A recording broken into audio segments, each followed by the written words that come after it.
Everyone, welcome back to my mini blog. I think আপনারা সকলে ভালো আছেন। সকাল থেকে খুবই বৃষ্টি হচ্ছে, ওই জন্য একটুখানি আওয়াজ আসতে পারে। আমি আর মিঠুন সন্ধ্যাবেলা বেরিয়েছিলাম একটুখানি ঘুরতে যাব বলে। ঘুরতে ঘুরতে এই আচারের দোকানটা সন্ধান পাই। এখান থেকে আমরা দুই ধরনের আচার ট্রাই করি, একটা হচ্ছে মিক্সড ফ্রুট আচার, আর একটা উনি সব ধরনের আচারকে মিশিয়ে বানিয়ে দিয়েছিল। এই আচারটা মিঠুন ওখানে নিয়ে যাবে বলে কিনেছিল। আচার খেয়ে এত পরিমাণে ঝাল লেগে গেছে যে আমরা একটা মিষ্টির দোকানে দাঁড়াই। এখান থেকে আমরা ট্রাই করেছিলাম রসমালাই। সত্যি কথা বলতে রসমালাইয়ের টেস্টটা খুবই ভালো ছিল। তারপরে আমরা চলে এসেছি ফুচকা খাওয়ার জন্য সোনালী মাটির এখানে। ফুচকা খাবো না এটা হতেই পারে না। ফুচকা খাওয়ার পরে আমরা একটা সামনের দোকানে চলে যাই, ওখান থেকে ট্রাই করি চিকেন এগরোল। এই দোকানটা খুবই ফেমাস, নাম পেটু। আমি এখান থেকে আগেও একবার ট্রাই করেছিলাম, সত্যি কথা বলতে আমার খুব ভালো লেগেছে বলে ওকে বললাম যে চল এখান থেকেই খাই, আর ওরও খুব ভালো লেগেছে।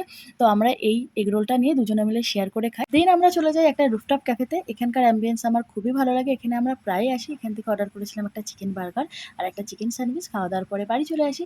আজকের মিনি ব্লগটা ভালো লাগলে অবশ্যই like, comment, share and subscribe. Tata.